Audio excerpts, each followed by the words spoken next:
땅도 집도 다 생명이라 믿었던 이 땅의 사람들. 집은 바로 자연 그 자체였다. 우리의 집들은 삶의 공간이자 역사의 공간이요 정신이었다. 하늘을 담고 산을 담았던 이 땅의 옛집들. 손에서 손으로 그 기법을 전수받아 오늘에 이르기까지 우리에게 전하는 이가 있으니 바로 대목장이다. 평생을 장인 정신 하나로 장축과 먹줄, 먹칼을 들고 전통 기법을 담아온 대목장. 오늘도 그들은 전통을 담은 먹줄을 튕긴다.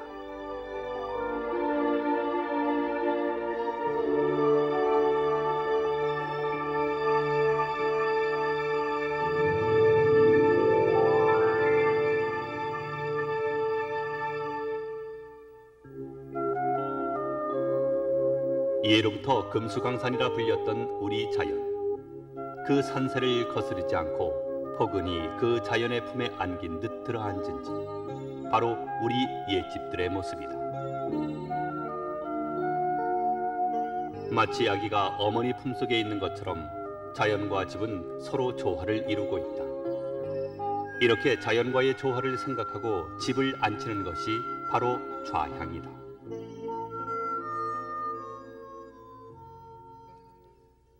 예로부터 집터를 정할 때면 가장 먼저 풍수를 보았다. 산과 물, 방위와 인간 네 가지를 기본 바탕으로 집터를 정하는 일은 주로 지관이 맡아 했다. 주춤주춤 와갖고 반달마양 월체로 되었거든. 집터는 엄마가 네가 주고 몇자는 떼뚱은 데가 지는 것이야. 그리고 앞산이 평릉이 확 뚫려서 역가양 감고 이게 자손차진데 감고 또 저기 더욱이나 마체산이 하나 있고 말잔디. 그러기 때문에 이 집터가 좋아. 선생님, 그러면은 이 집의 방향은 어느 방향을 하면 좋겠습니까? 여기 터에 대해서 해자를 하면 좋겠구만. 해자요? 해자 사향. 해자 사향. 그리고 이제 유물관에 대해서는 이제 동서로 지은 게 동서로 지면 서에 있는 집은 신자 인행이 되고 동호에 있는 집은 인자 신행이 되고 그렇게 해서 여기는 이제 해자 사향. 집을 어느 자리에 어떻게 앉힐 것인지를 정하는 좌향 보기는 대목장에게도 매우 중요하다. 대목장이 풍수에도 일가견이 있어야 하는 이유도 거기에 있다. 득수, 장풍, 형국론 등 풍수의 이론 가운데 건축과 관련된 부분이 좌향론이다. 좌향은 집터뿐 아니라 건물의 배치를 정하는 데도 적용된다. 좌향의 근본은 천문사상과 자연과의 조화다. 좌향을 정할 때는 건습, 명암, 한난의 극을 피하고 음양과 조화를 고려해서 정해진다.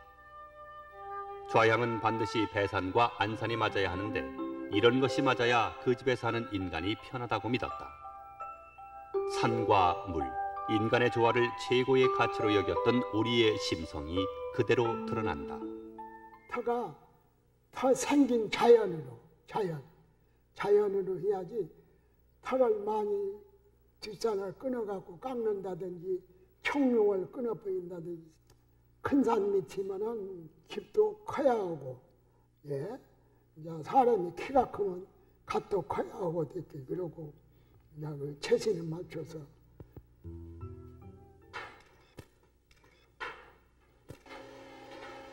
주추가 놓이면 본격적인 나무 다듬기에 들어간다. 나무를 다듬어 부재를 만드는 과정을 치목이라 한다.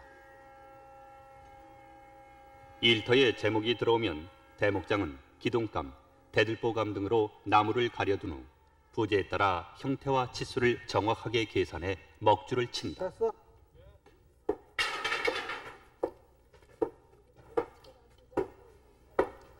됐어, 여기부터 깎고.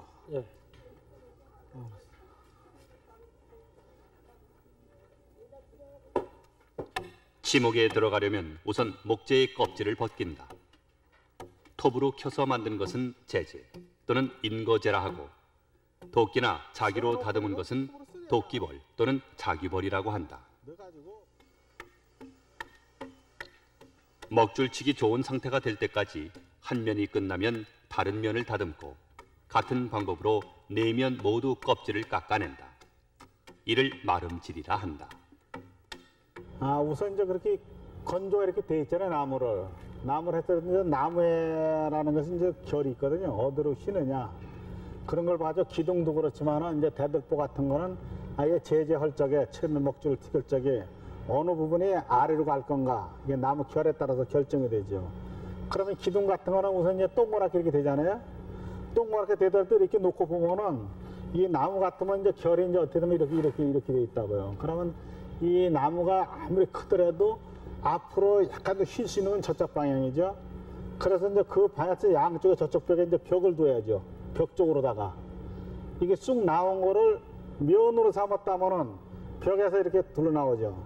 이게 모든 것이 뭐 창방이라든지 돌이라든지 수장이라든지 무슨 문을 짜든지 기둥이라든지 모든 나무를 구위를 보고 그 방향을 설정을 해야 돼요.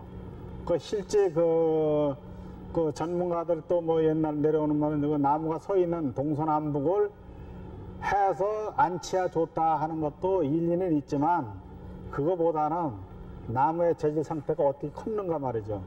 그걸 봐서 벽 쪽으로 가야 될 때는 벽 쪽으로 보내야 되고 또 대들보에서 밑으로 갔을 때 밑으로 가야 되고 그렇게 세워야 되고 그걸 설정을 해서 사계를 만들고 목을 그어야죠. 편수가. 목재가 다듬어지고 모든 부재의 용도와 위치까지 정확하게 정해지면 대목장은 그 용도와 놓일 위치에 따라 치밀하게 계산된 먹줄을 긋는다.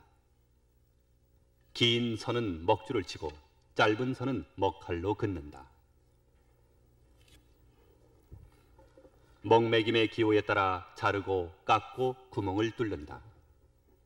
먹매김 기호에는 파는 깊이나 구멍의 깊이까지 알 수 있도록 표시된다. 정확한 치수의 먹줄이 그어지면 목수들은 그 먹줄에 따라 나무를 깎고 다듬는다.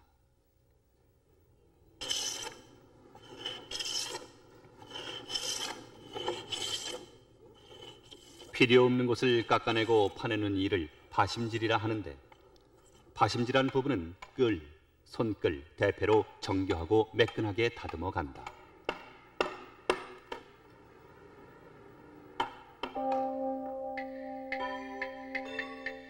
포부재와 같이 복잡한 형태의 부재의 경우 1:1 실물 크기대로 대목장이 직접 현천도를 그려준다. 조각 편수는 대목장이 그려준 현천도를 가지고 포부재의 조각에 들어간다.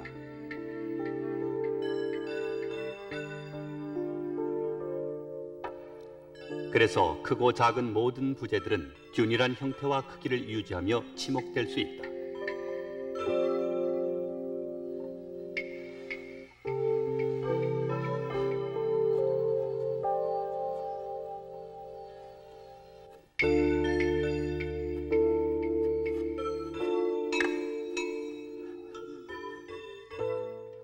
근데 이제 배불린 기둥을 만들 적에 이것이 참 잘 만들어야 돼요. 왜 그러냐면은 배불린 기둥을 잘못 선정했을 적에는 사람의 시각적인 눈의 높이가 있으니까 참 위가 굵어 보인다고.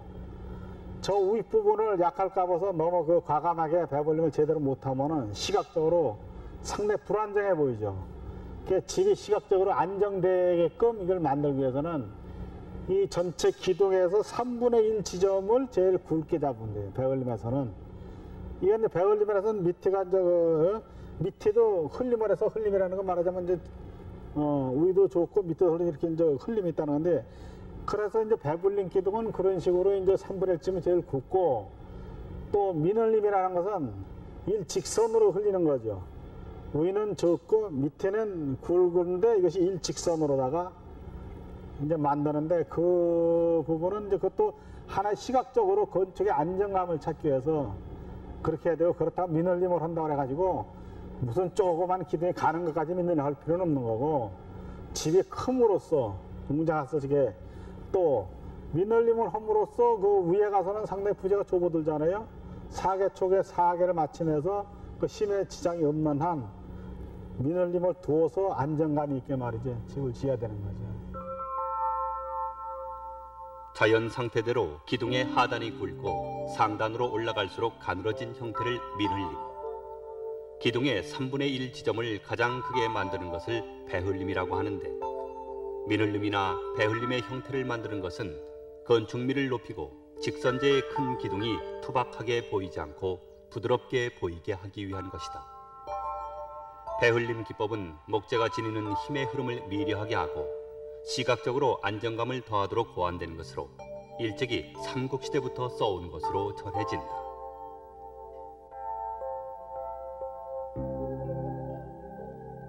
배흘림 기둥의 대표 건물로 고려 말에 지어진 강릉 백사문의 예를 보면 기둥 높이가 10.85척일 때 3분의 1 지점이 1.89척으로 가장 굵고, 기둥 하단은 이보다 가늘어 1.84척, 기둥 상단은 1.18척으로 가장 가늘게 돼 있다.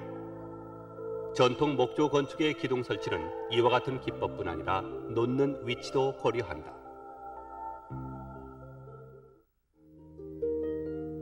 기둥과 기둥을 연결하는 가로 부재가 창방이다.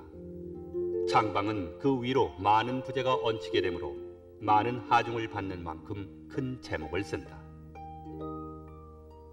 기둥과 창방 사이 결합되는 부분은 나비장 형식으로 한다. 사괴 짜임이 시원치 못하면 집이 오래가지 못한다. 따라서 치목 과정에서부터 치밀하게 계산돼야 한다.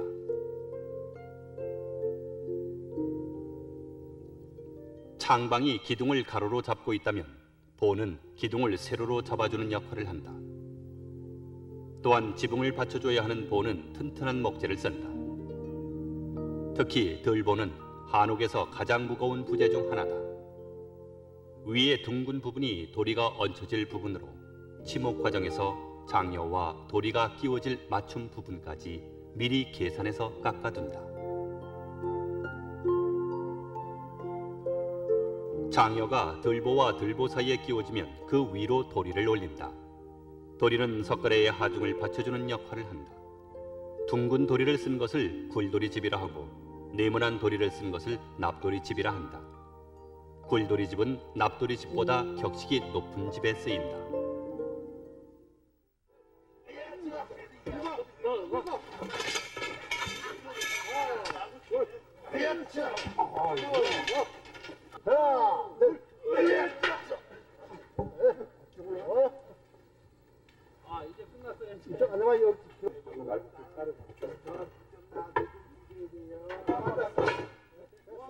주초가 굳고 치목이 끝나면 비로소 기둥을 세운다.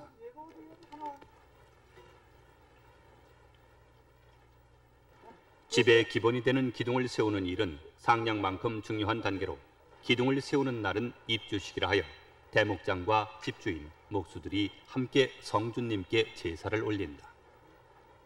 대목장으로서는 본격적인 작업이 시작되는 시점으로 1000년을 버틸 수 있는 집을 짓기 위해 다짐하는 순간도 이때다.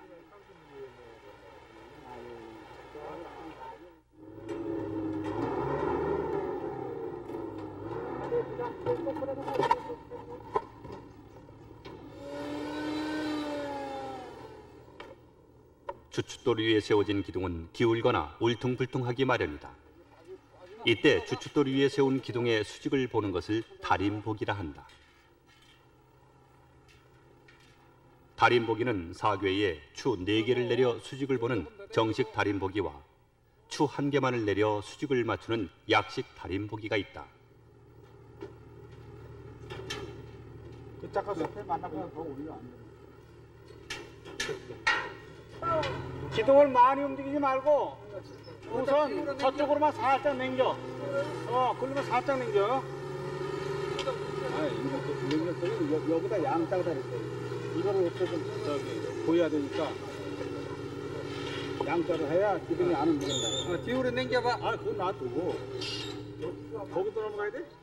이게 뒤로 이렇게 나와. 다림보기 과정에서 주 부축선에 의해 처진 기둥의 먹줄선과 일치하면 그때가 바로 기둥이 수직으로 섰음을 알 수 있는 것이다. 이것이 틀어지면 주초와 마찬가지로 모든 건물이 틀어지게 된다. 어느 쪽에서 봐도 수직이 되도록 모든 기둥마다 다림보기를 하는 과정에서 대목장은 하나하나 직접 확인을 한다. 내구팅에다가 정확하게 저 십자거리를 해가지고 내려와서 내구팅을 정확히 해봐야 된다고. 그 오차가 왜 그러냐면은 이 기둥이 클수록 기둥이 조금이라도 돌면은 그 오차를 4등분을 내구팅에서 나눠야 되지만 많이 안 들었던 내구팅에서 정확하게 맞아서 됐을 적에 이게 끝난 거란 말이지. 이 두 군데만 봤을 때는 아주 실패할 확률이 많다고. 나무 동구에 따라서. 그래서 이렇게 무거운 걸 내구팅에 딱 놓고 걸고 이걸 만약에 동이냐 서냐 이걸 정할 거 아니야? 우리가 잘 하는 식이지만은 잘 하는 걸 얘기지만은 이 원기둥은 각기둥이고 그리고 또 각기둥도 마찬가지야. 각기둥도 일단은 키워놔가지고 돌은 다음에 어느 정도 그때 중심을 봐서 해놔야 된다고. 각기둥은 작은 망치질에도 요령이 필요하다. 하나만 탁 넣고 탁 넣으면 큰 나무는 핑 돈다고. 언제 그 뒤로 했을 적엔 뒤 두 손을 요 목선을 남겨놓고 두 손을 꼭 끼고 만약에 이제 앞으로 오게 되면은 저 뒤에 있는 사람이 얘기할 거란 말이야.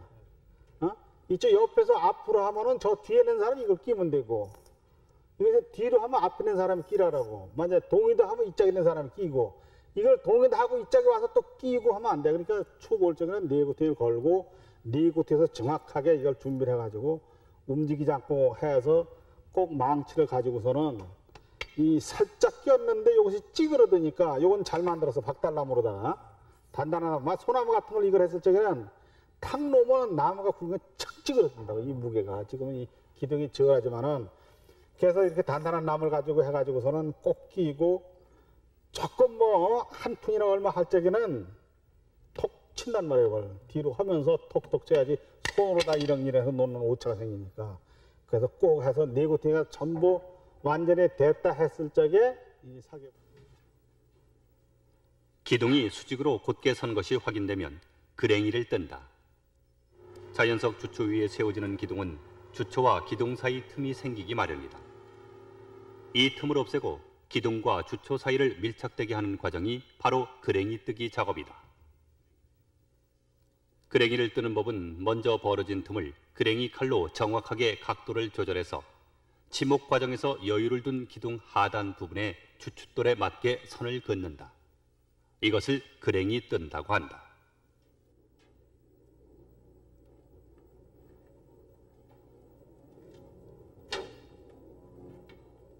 그런 말이지. 그러니까 이거는 가공석 주초니까 이런 건 편하단 말이야. 거래하기가. 근데 그 자연석 주초, 그 덤벙 주초 거래할 적은 이거 좁게 해가지고 그 생긴 대로 그대로 해서 파야지. 응?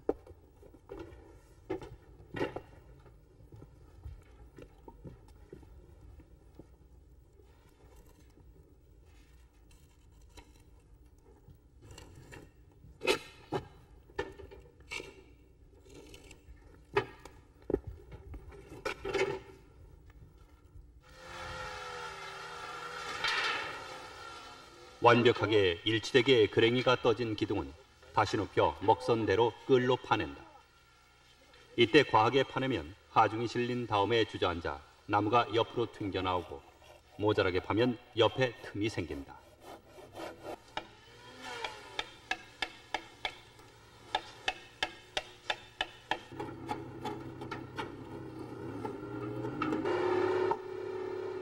그랭이 뜨기가 끝나면 기둥을 정식으로 주초선에 맞춰 세운다.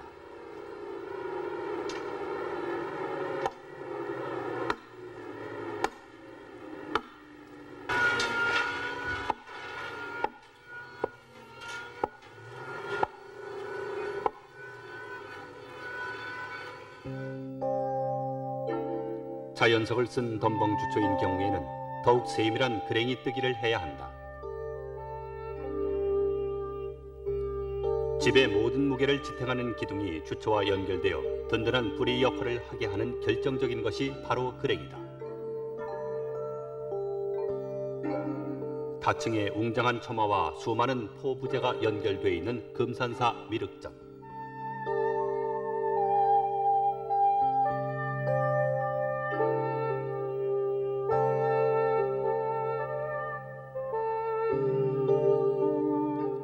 삼층의 처마와 화려한 다포들을 지탱하는 것도 결국은 기둥뿌리를 받쳐주는 그랭이가 1점의 오차 없이 밀착돼 있기 때문에 오래돼도 밀려나지 않고 지탱하고 있는 것이다.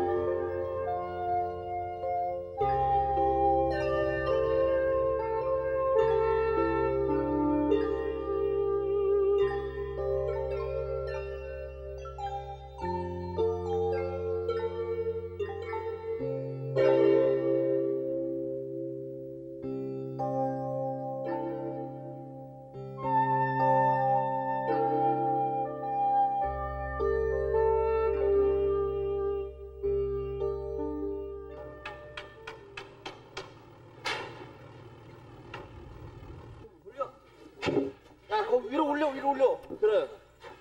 너. 잡았어? 됐어? 좀 내려. 네가 편한 대로 해. 됐어? 모든 기둥마다 다림복이 그랭이를 뜬 후 조초 위에 수직으로 기둥이 세워지면 그 기둥이 움직이지 않도록 부목을 대서 단단히 고정시킨다.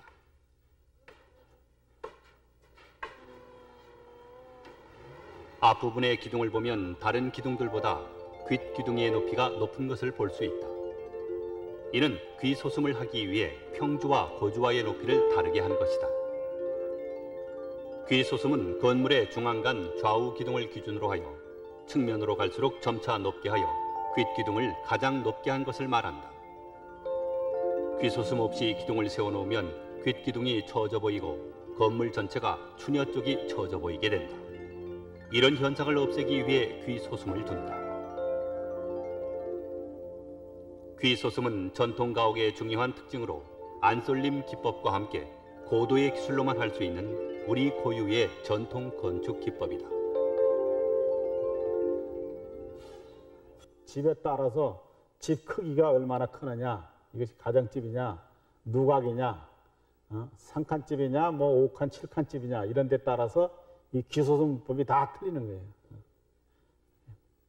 이제 가정집 같은 데서는 원래 통상적으로 이걸 이제 그대로 평행으로 가다가 귀에서만 한 10분의 1 정도 들어주면 돼요. 이게 뭐 10자칸이다 하면은 한 치 정도만 들어주고 너무 많이 들어도 상인만 해도 여러 가지 그 모양이 안 나요. 그러니까 그렇다고 뭐 그 가정집에서 그 칸칸이 들어주는 건 맞지 않은 얘기고, 또 누각이라든지 무슨 남대문에서 이런 누각을 질 적에는 가운데 칸이 상당히 넓잖아요.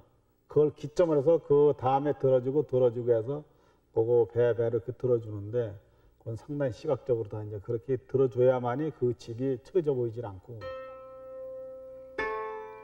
한국 전통 건축 기법에는 이처럼 구조와 함께 미적 아름다움까지 고려한 기법이 곳곳에 담겨져 있다.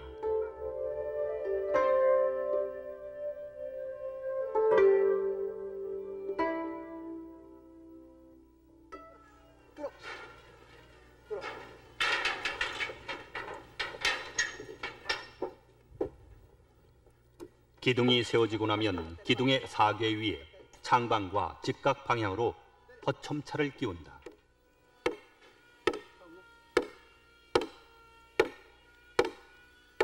이러한 부재를 끼울 때 치목을 완벽하게 했어도 목재의 수축과 틀어짐에 따라 잘 맞지 않는 경우가 있기 마련이다. 그때 다시 깎아내는 것을 문을 낸다고 한다.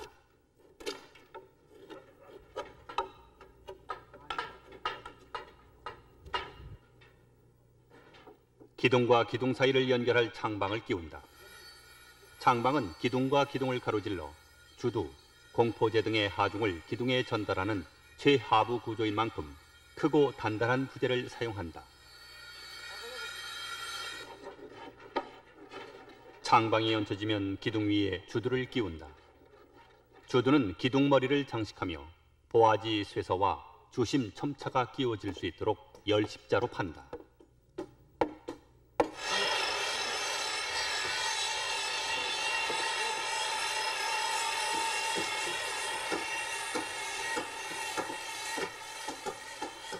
서로 위에 행공 첨차를 얹고 주두 위에 주심 첨차를 얹은 후 직각 방향으로 제공을 끼운다.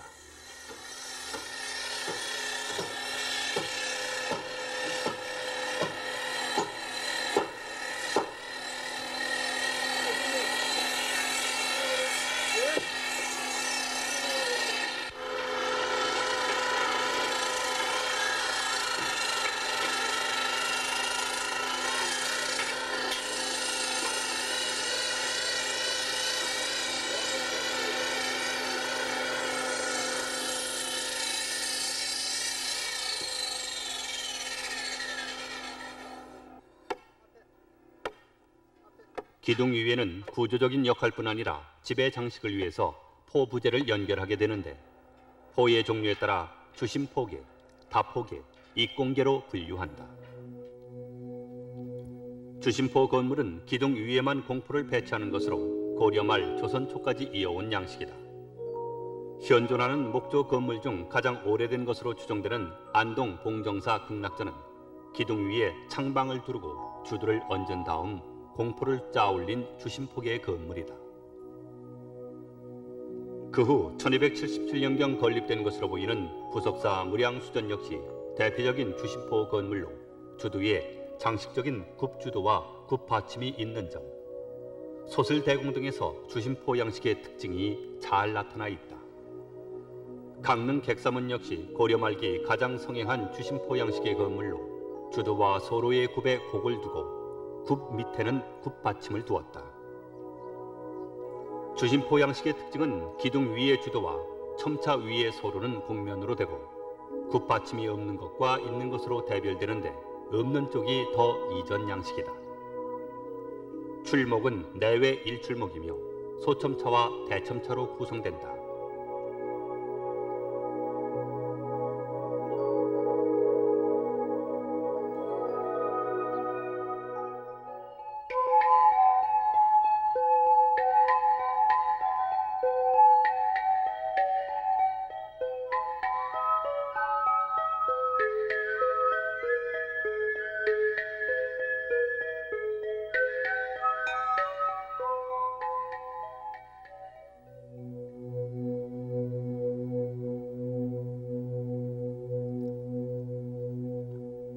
주심포와 마찬가지로 공포를 쓰는 다포 양식은 기둥과 기둥 사이의 공간에도 공포를 배치하여 주심포 양식보다 훨씬 화려하고 복잡하게 구성된 양식이다.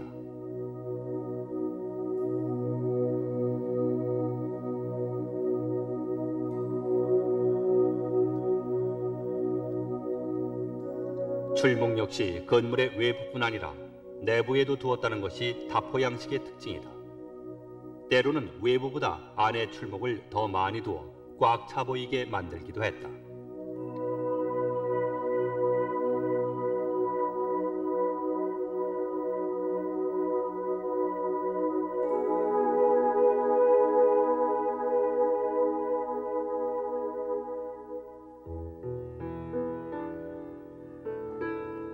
그럼 여기서 다포 건물의 공포 짜는 기법을 알아보자. 다포의 배열 방법은 창방 위에 평방을 올리고 공포를 배열한다.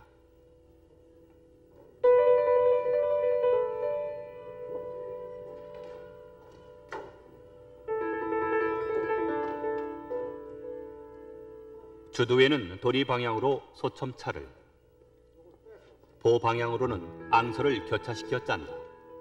이것을 제1제공이라 한다.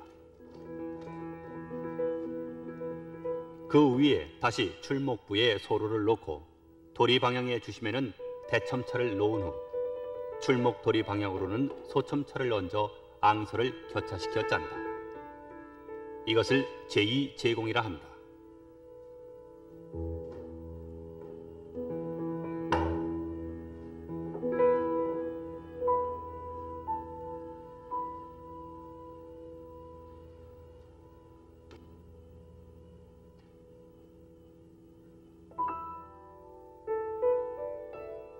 화려한 건축미를 발휘하는 부분도 공포 부분으로 목공술 최고의 정성과 창의성이 담겨 있다. 공포는 시대나 지역, 목수의 솜씨와 개성에 따라 각양각색으로 꾸며지기도 한다. 깊은 처마를 내미는 것은 서양 건축에서는 볼 수 없는 한국 건축만의 특징이다. 마지막 출목에서는 소첨처만을 놓은 위에는 출목 장열을 운공과 교차시켜 걸고 출목 도리를 걸면 공포 짜기가 완성된다. 벽면을 중심으로 외부 공포와 내부 공포를 구분하여 각기 주심 첨차를 포함한 첨차의 수에 따라 3포, 5포, 7포, 9포 등으로 호칭한다.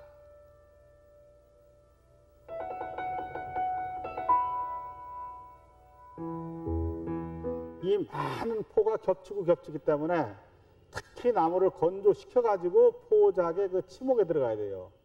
그 많은 소로와 첨차와 공포와 그 연결되는 부분이 아주 세밀하고 나무가 수축돼서도 안 되고 그렇기 때문에 아주 특히 치목을 할 적에는 모든 나무보다도 이 좋은 나무를 써야 되고 건조를 많이 시켜가지고선 그 포작 치목을 해야만이 조립하는 과정이라든지 집을 지어놓고서 그 오차가 안 생기고 그 제대로 된 집을 지을 수가 있죠.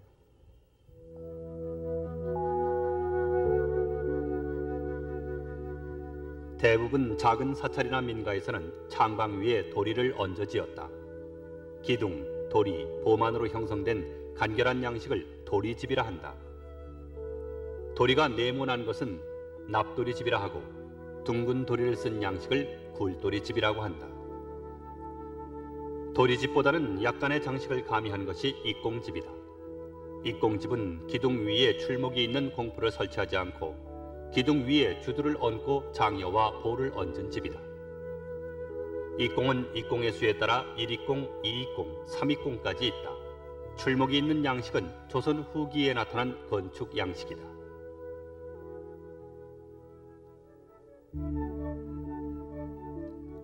익공집의 결합 구조는 기둥 위에 창방과 직각 방향으로 놓이는 것이 초익공이다. 주두 위에 장화반이 놓여지는데 이와 직각으로 얹혀지는 것이 이익공이다. 익공집은 구조가 단순하여 주로 민가나 부속 건물 등 소규모의 건물에 쓰였다.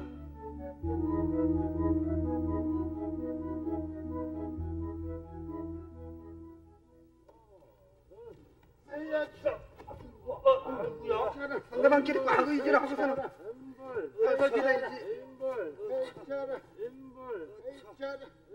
한쪽에서는 대들보 얹힐 준비가 한창이다. 목수들이 목재를 운반하는 것을 목도라 한다. 들보는 지붕을 받치게 되므로 튼튼한 나무를 사용하는 만큼 한옥에서 가장 무거운 부재 중 하나다.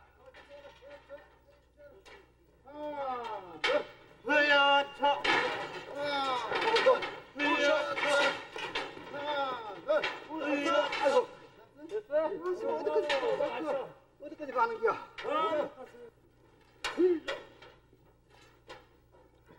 보와 직각으로 결합되는 장여를 얹고 매질을 하여 단단히 결합시킨다.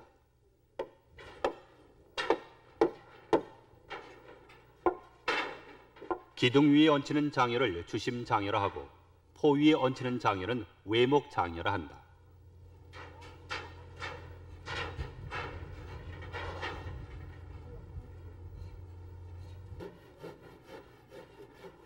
이들 장여 위에는 도리가 앉혀진다. 아이 나무 받는 건 받는 거.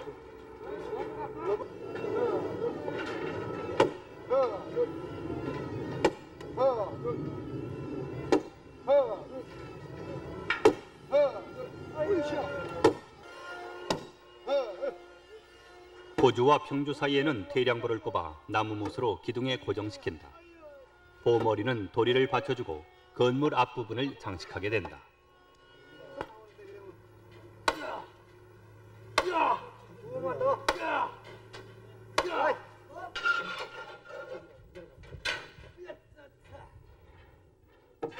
가로로는 창방이 기둥을 잡고 세로로는 보가 기둥이 흔들리지 않게 잡아주도록 태량보와 연결하여 대들보를 꼽는다.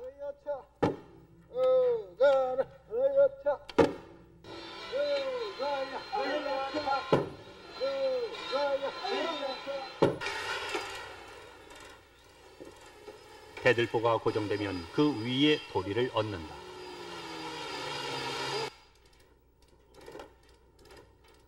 보는 워낙 큰 부재이기 때문에 균일한 크기의 부재를 구할 수 없다. 따라서 그 크기가 각각 다르다. 그 높이를 맞춰주는 것이 동자주다. 동자주 얹힐 자리를 계산해서 제각각 높이가 다르게 동자주를 깎는다.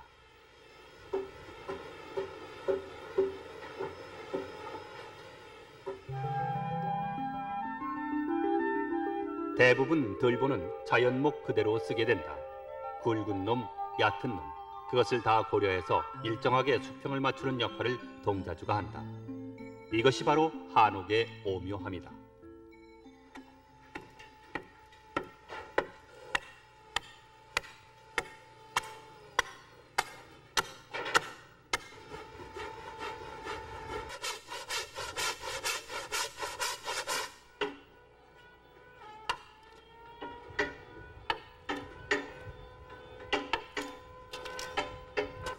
아세요?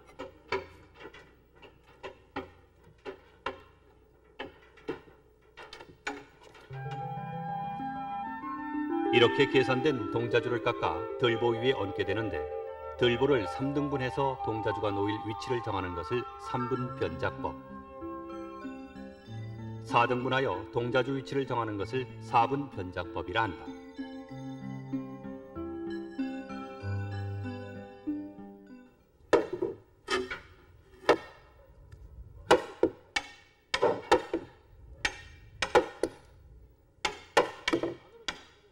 그 위로 장여를 얹고 창방과 장여 사이 뜨는 부분을 소로가 받쳐준다. 동자주 위에 장여가 있어야 상량이 올라갈 수 있다.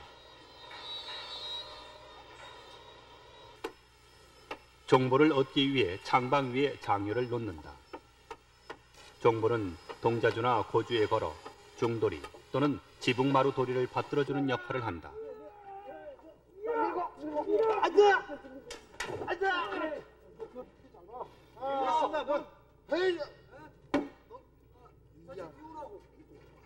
너무 잘 들어가는데요. 아, 그걸 하지 말아야지. 이거 사기가. 그만. 지금 시간 끝나 본데. 너무 잘 들어. 누가 자꾸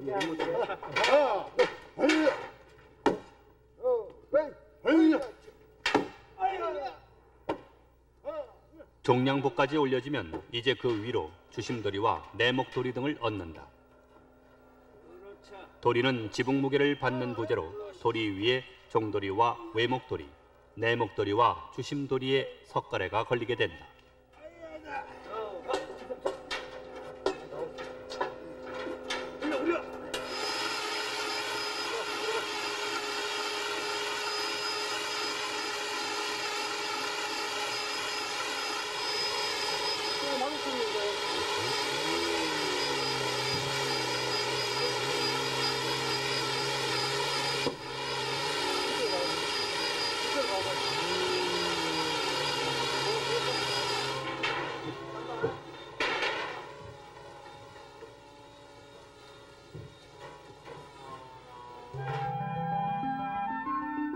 이러한 도리의 개수에 따라 도리를 3개 쓴 집을 3량집이라 하고 5개 쓴 집을 5량집이라 한다.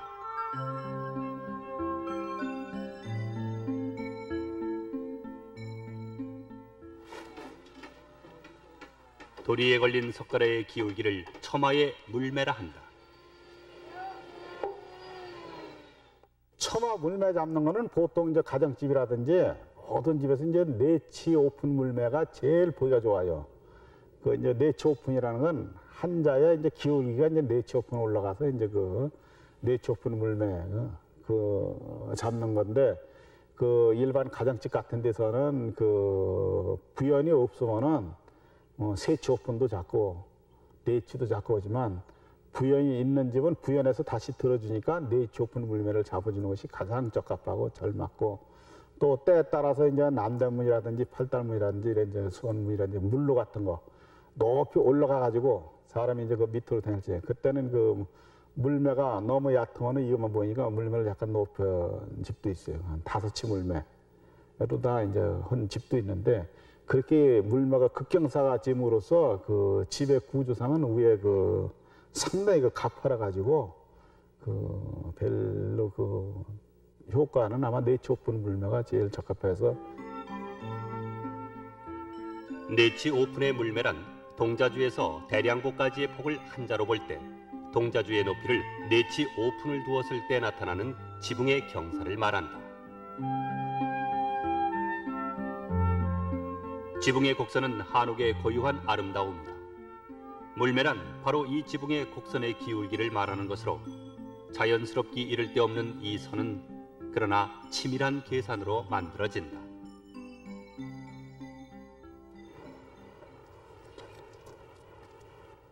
처마를 이루는 것이 바로 석가래다. 석가래를 지붕에 올릴 때 고도로 정밀한 작업을 거쳐야 한다. 주심도리에 맞닿는 부분을 일정하게 표시해주고 처마 끝에 평고대가 얹힐 부분도 미리 표시한다.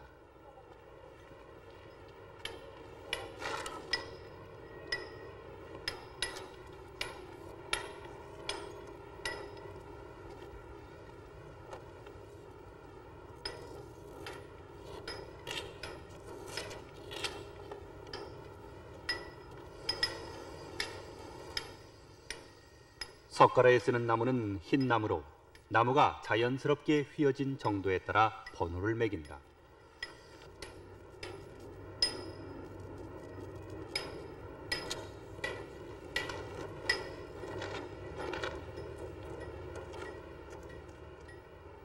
도리 위에 번호순으로 석가래를 얹는다. 곡이 작은 것에서 시작해 곡이 가장 큰 것의 순으로 얹으면 자연스럽게 처마의 곡선이 나타난다.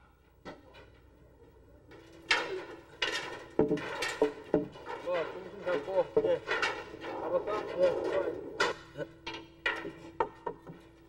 평고대는 석가래 끝을 가지런하게 잡아주고 처마곡을 고정시키는 역할을 한다. 평고대 곡을 잡는 것을 매기 잡는다고 한다. 매기는 집을 잘 짓고 못 짓고를 보이게 한 만큼 중요한 기법이다. 매기를 잘 잡은 집은 수백 년이 간다.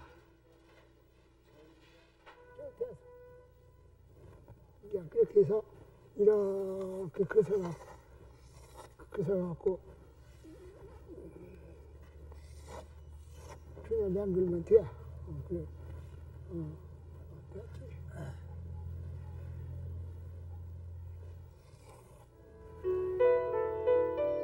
한국의 전통 건축에서는 맞배집을 제외한 대부분의 집은 추녀를 사용하여 곡을 만든다.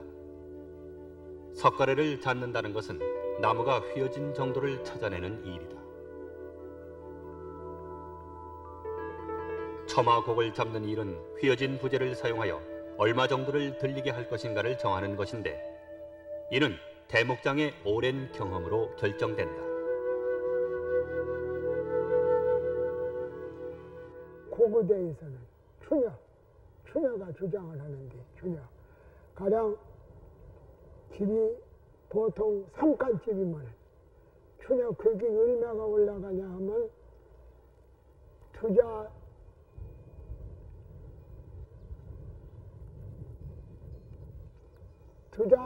반 정도, 투자 반, 3칸. 그리고 가령 4칸집이면은 투자 한 7, 8집.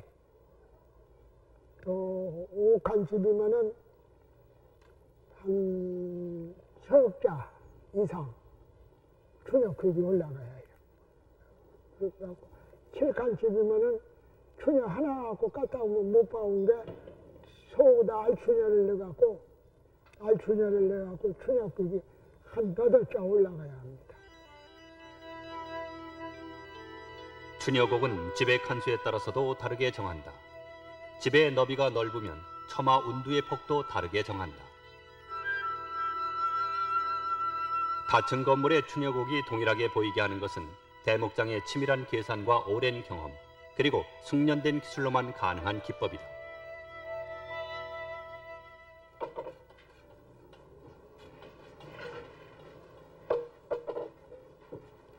추녀 옆에 붙은 석가래가 선자연이다. 한옥의 아름다운 선인 처마 안허리곡을 결정하고 처마곡을 결정하는 중요한 요소다. 뒤에 한 팔뚝 떠도 선자연 그리기는 대목장이 심혈을 기울이는 부분이다. 추녀인데 여기 이제 초장 쪼개잖아. 분명히 쪼가가 나가 이렇게 붙고 이제 일장은 많이 뛰면 안 되거든. 7치만 뛰어요. 어찌 그러냐, 이제 요리 벌어지는 게 장으로 벌어지면은 거기서 춘향의 부연이 드물어서 못 줘. 그리고 그 다음은 한 5분 더 해서 7시 5분이나 해서 이렇게 때리고 그 다음은 야달치나 해서 때리고 여기서 야달치나 해서 때리고 그 다음 때렸어. 그 다음은 9시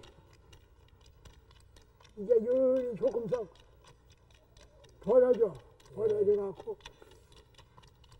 버려져갖고 이제 이렇게 유리 조금씩 버려져갖고 그 다음은 9시 5분 이제 그래갖고 한 자로 올라가 한 자로 이제 여기서. 추녀 위쪽으로 부채살 모양으로 퍼져나간 선자 석가래는 전부 그 길이가 다르다. 선자 석가래의 끝머리는 너무 벌어지지 않게 균등한 간격으로 배치해야 한다. 이런 까다롭기 이를 데 없는 것을 곡선이 부드럽게 들어갈 수 있도록 대목장은 그 치수를 정확하게 계산해 걸어두고 목수는 그것을 보고 지목한다. 이러한 기법에 의해 처마 안어리 부분의 선자연은 공작이 날개를 편 듯 화려하고 정교하게 조립된다. 석가래 위에 개판을 달고 겹처마집인 경우는 부연을 단다.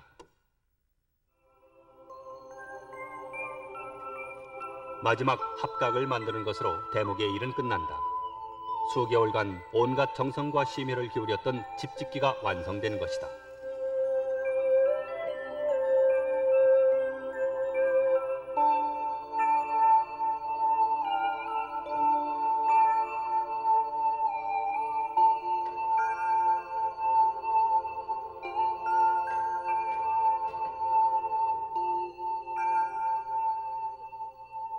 상량문에는 이 집을 지은 대목장은 누구며 부편수는 누구인지 기둥을 세운 입주 날짜와 상량 날짜를 적는다.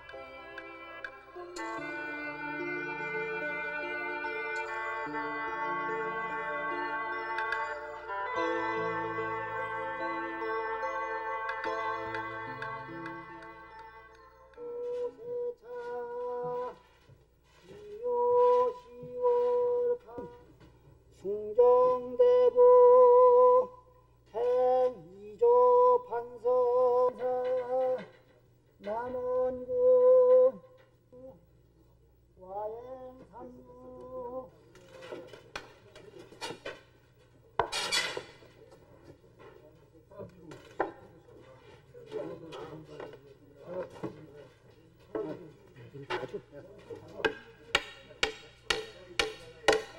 너무 가벼워서 잠깐만 안 돼. 오늘 거기서 올리시네. 아 이거 너무 약하게 하고.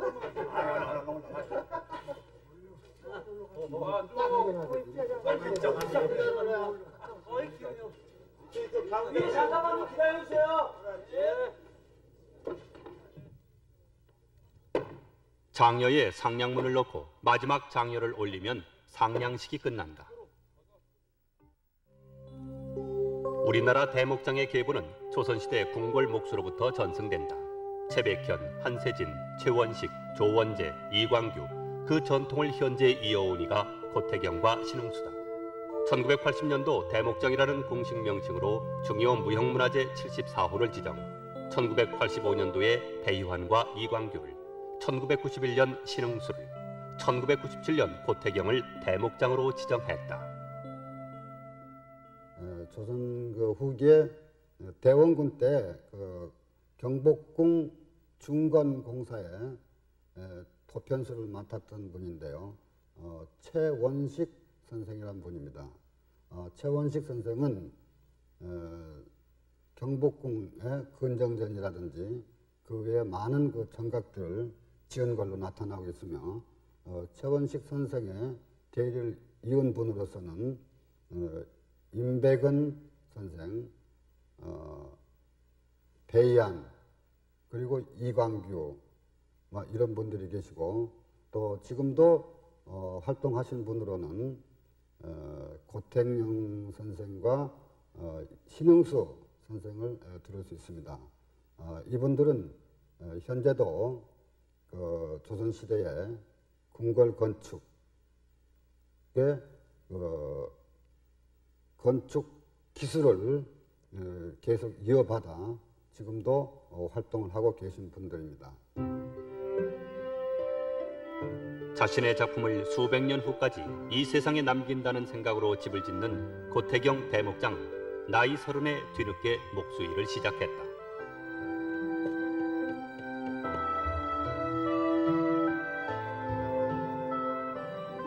1954년 한국전쟁으로 파손된 조계사 보수공사 시 조원재의 문화상이 된 것이 그가 본격적인 목수일을 시작한 계기였다. 그 후로 배이한 선생에게도 사사를 한 그는 경복궁 자경전, 함화당, 금산사 대적광전을 비롯하여 평생을 궁궐과 사원, 전통 한옥만을 지어온 장인이다. 평생을 일괄 하청을 받지 않고 날품으로 집을 지어온 것으로도 유명한데 이유는 일괄 하청으로 건축일을 맡다 보면 영리를 먼저 생각하게 되기 때문이다. 그의 대표작 가운데 하나인 금산사 대적광전은 처마곡이 빼어나 마치 학이 나르는 형상으로 웅장하고 화려하며 편안한 운기마저 감돌아 전통 사찰의 멋과 깊이를 그대로 담고 있는 작품이다. 특히 그는 어려서 한학을 배운 것을 바탕으로 풍수지리에도 뛰어나 식견이 있어 자연과의 조화를 제일로 치는 그의 건축은 유려한 선과 섬세하고 정교한 건축미를 담고 있다. 가장 최근작인 전북 전주의 정혜사 신축까지 그의 미려한 추녀곡 기법은 고스란히 전해지고 있다.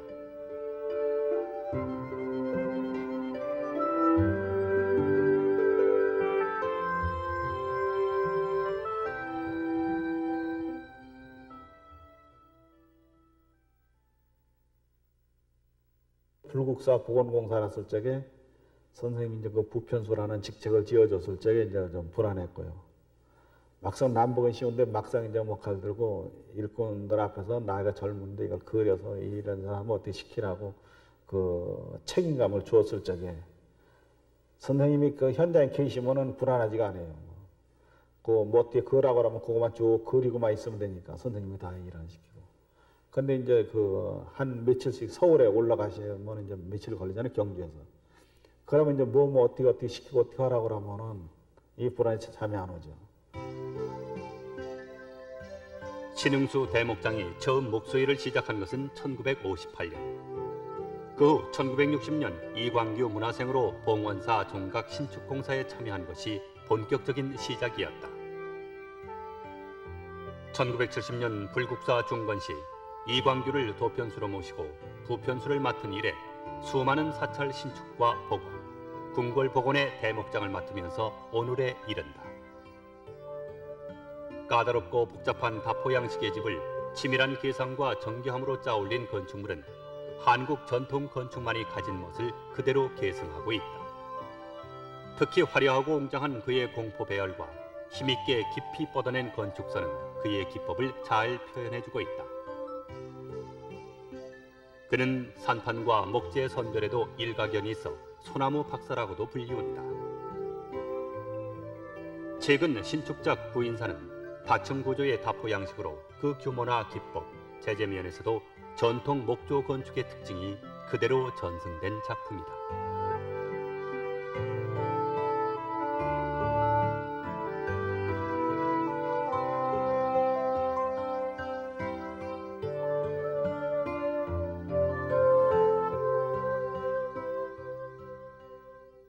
그냥 져달라는 대로. 뭐 요새 다포집이 좋다니까 다포집만 져달라면 그러지 뭐 모든 면의 조건에 맞게끔 말이죠. 짓는 걸 지어줘야지. 그 오래된 절에 갔다 그냥 그 주위에 맞지도 않는 법당을 화철안하게 뭐 연봉 올라가지고 이렇게 지어놓는 것도 그것도 구색이 안 맞는 거고 이런 면에서는 목소리 잘 해야 될 거예요. 잘만 지으려고 잘. 남이 이자 못 가지고 700년 가게지만 나는 이제 못 가지고 1000년 가게 질란다. 그런 마음을 가지고 일을 하는 게 좋다고 나는 그렇게 생각을 해요. 예. 그 말이야.